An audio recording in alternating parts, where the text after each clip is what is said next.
রাজ্য মন্ত্রিসভার বৈঠকে ত্রিপুরা ডাটা সেন্টার পলিসি 2021 অনুমোদন করা হয়েছে। এছাড়াও বৈঠকে বিভিন্ন সিদ্ধান্ত গৃহীত হয়েছে।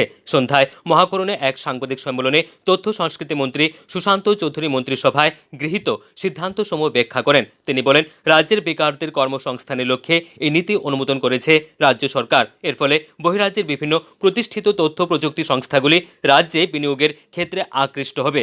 সংস্থাগুলি যদি রাজ্যে ডাটা সেন্টার তৈরি করতে চায়, রাজ্য সরকার সেই ক্ষেত্রে প্রয়োজনীয় সহযোগিতা করবে বলে মন্ত্রী জানান।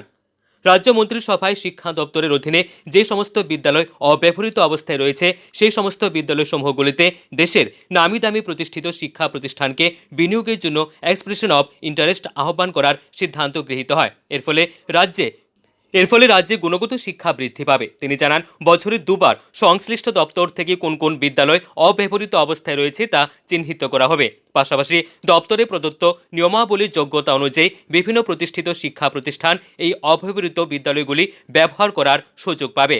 এই বিদ্যালয়গুলি পরিচালনার ক্ষেত্রে সম্পূর্ণ ব্যয়ভার বহন করবে সংশ্লিষ্ট শিক্ষা প্রতিষ্ঠান বলে মন্ত্রী জানান।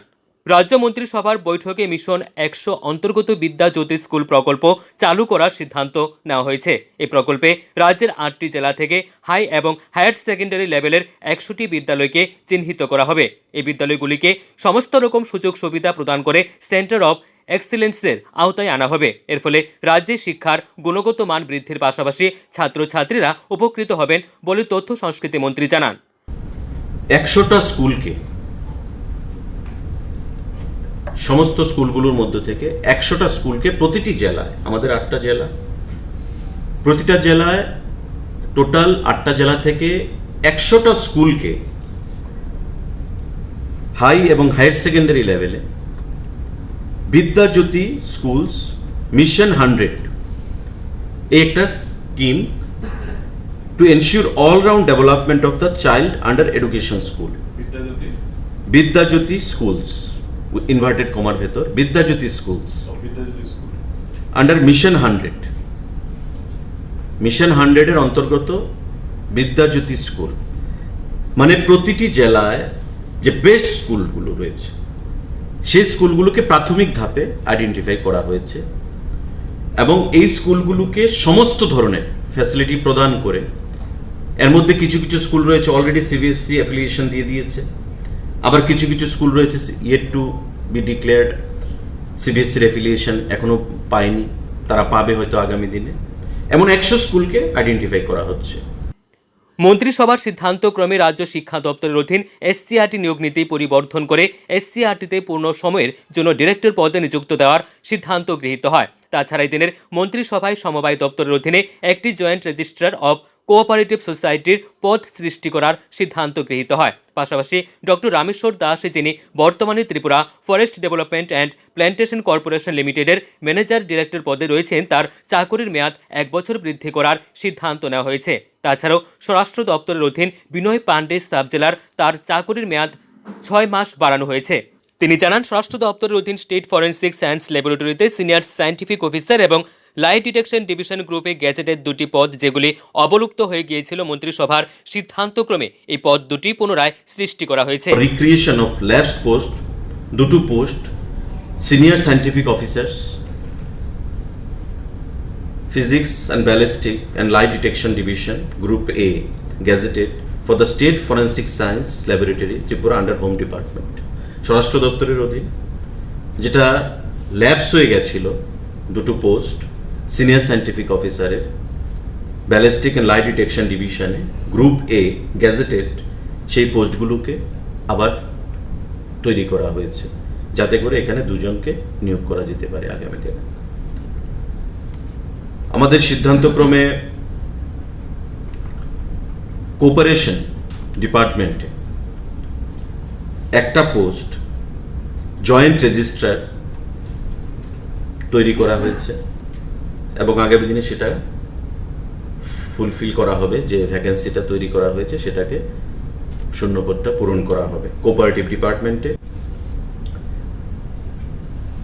যে এসসিআরটির ত্রিপুরা এডুকেশন ডিপার্টমেন্টের অধীন, তাতে একটা রিক্রুটমেন্ট রুল ডাইরেক্টরের জন্য, কারণ আমরা এতদিন দেখেছি যে এসসিআরটির মধ্যে আমাদের সবসময় রাজ্য সরকারের কোনো টিসিএস অফিসার তাদেরকে নিযুক্তি দেওয়া হতো, সিনিয়র কোনো টিসিএস অফিসারকে।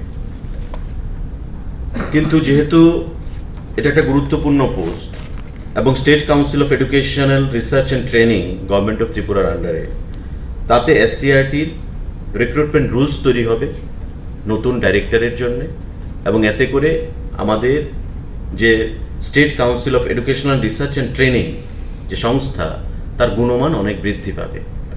এবং একটা ফুল টাইমের জন্যে এটা ডাইরেক্টর যদি আমরা পাই রিক্রুটমেন্ট রুলসের মাধ্যমে, তো স্বাভাবিকভাবেই আমাদের যেমন গুণগত মান বৃদ্ধি পাবে এবং শিক্ষা দপ্তরও ভালোভাবে চলতে সেখানে সহযোগিতা করবে।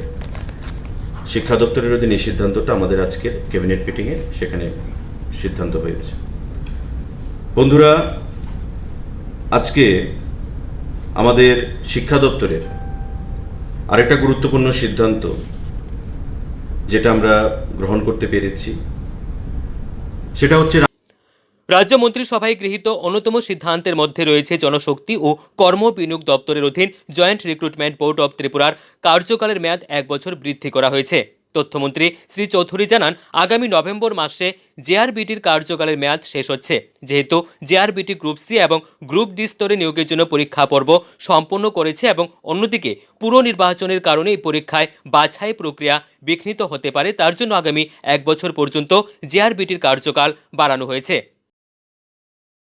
গুরুত্বপূর্ণ যে সিদ্ধান্তগুলো, তার মধ্যে জেআরবিটি আমাদের জয়েন্ট রিক্রুটমেন্ট বোর্ড যেটা ত্রিপুরার, আপনারা জানেন যে নভেম্বর পর্যন্ত তার টেনিউর ছিল, এবং ইতিমধ্যে গ্রুপ সি এবং গ্রুপ ডি, যেটা জেআরবিটিটা আন্ডার ম্যান পাওয়ার অ্যান্ড ডিপার্টমেন্টের অধীন এমপ্লয়মেন্ট, সেই জেআরবিটির টেনিউর নভেম্বর পর্যন্ত শেষ হচ্ছে। তো ইতিমধ্যে আমাদের গ্রুপ সি এবং গ্রুপ ডির পরীক্ষাও সম্পন্ন হয়ে গেছে। তো স্বাভাবিকভাবেই এখন যেহেতু পৌর পরিষদের নির্বাচনে নির্ঘণ্ট ঘোষণা করা হয়েছে, নভেম্বরের মধ্যে যদি এই প্রক্রিয়াটাকে আমরা সম্পন্ন করতে না পারি, তবে টোটাল প্রসেসটাই ভেস্তে যাবে, যেহেতু তার টেনিউর রয়েছে নভেম্বর মাস পর্যন্ত। তাই রাজ্য সরকার আজকের ক্যাবিনেট বৈঠকে সিদ্ধান্ত নিয়েছে যে আগামী 1 বছরের জন্য এই জেআরবিটির টেনিউরটাকে বাড়ানো হয়েছে। মন্ত্রিসভার বৈঠকে রাজ্যের কোভিড পরিস্থিতি নিয়েও পর্যালোচনা করা হয় এবং বর্তমান অবস্থা নিরিখে সন্তোষ ব্যক্ত করা হয়।